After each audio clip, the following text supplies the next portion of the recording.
Because I know that you've been working on, and also, well, I think you've published this workbook, Yeah. perhaps related to Dopamine Nation. Yes. So it's the official Dopamine Nation Workbook. It's called the official Dopamine Nation Workbook because there are a bunch of fake Dopamine Nation workbooks that came out right after Dopamine Nation was published, which apparently is not illegal to do. And I had a lot of readers ask me for a workbook. So it's an interactive workbook using the ideas from Dopamine Nation. Okay, could you tell me more about what it is and how it Sure. works? Yeah, so there's this acronym in Dopamine Nation, dopamine. It's basically a framework for how we try to intervene to help people mitigate compulsive, overconsumptive addictions like addiction to substances, addiction to food, behaviors like pornography, video games, social media, you name it. And it just sort of walks people through like in an interactive way.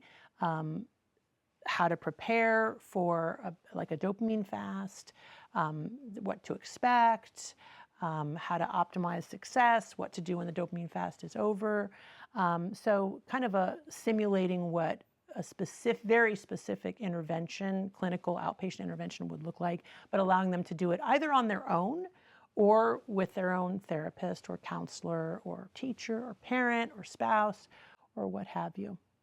And as you know from our many past conversations, one of the things that I've struggled with is binge eating. Yeah. And I'm just wondering how I might use the workbook for something like that. What are the protocols it would suggest, or how would I interact with the workbook in general?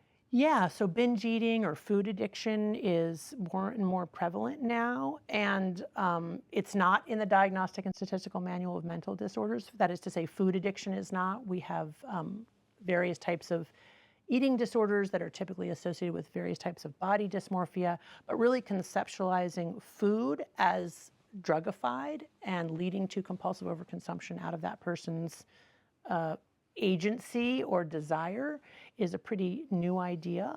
And so this workbook conceptualizes ultra-processed food as a drug and essentially would walk somebody through that same sort of thing. So it would be, number one, data collection. So the D stands for data.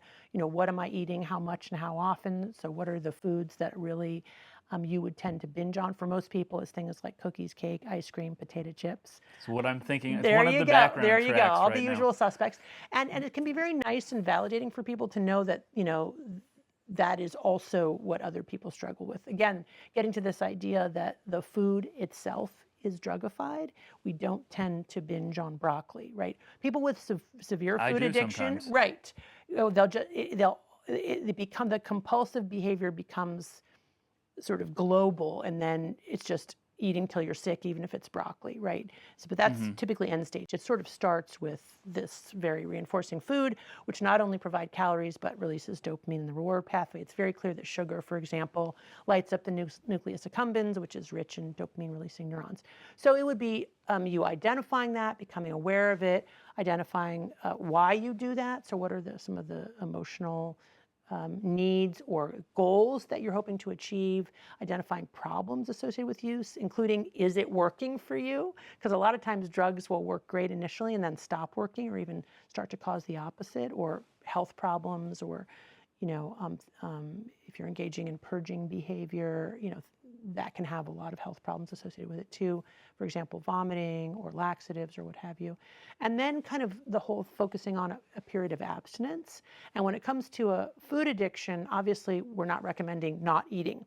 So it's using this sort of 3 concentric circles. The inner circle is, what are the types of foods I'm going to abstain from for 4 weeks? 4 weeks typically being the amount of time it takes to get out of that vortex of addiction and stop the constant cravings and feel better.